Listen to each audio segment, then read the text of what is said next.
జై శ్రీరామ్. ఈరోజు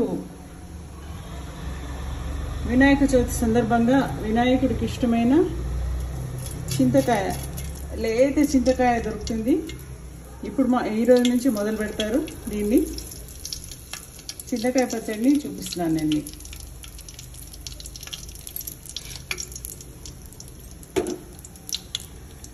ఆవాలు తాలింపులో జీలకర్ర మాత్రం వేసాను నేను. జీలకర్ర తర్వాత కొన్ని మెంతులు వేసిన. చింతకాయ పచ్చడికి మెంతులు బాగుంటుంది, అందుకని మెంతులు వేసిన. చింతకాయ పచ్చిమిర్చి,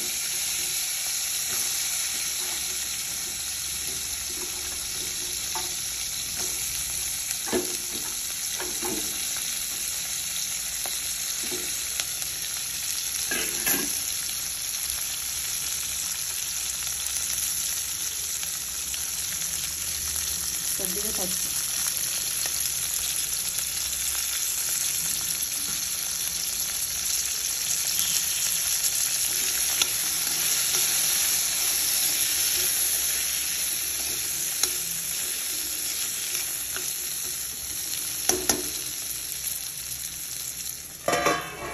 చింతకాయ పచ్చడికి సంబంధించి ఉప్పు వేస్తున్నాను,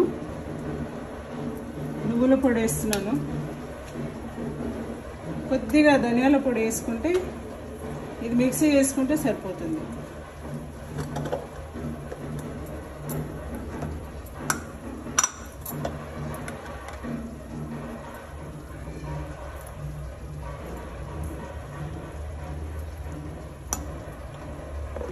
రుచి కోసం కొంచెం వేసుకుంటే బెల్లం వేసుకోవచ్చు, అది మీ ఇష్టాన్ని బట్టి ఆలోచించవచ్చు.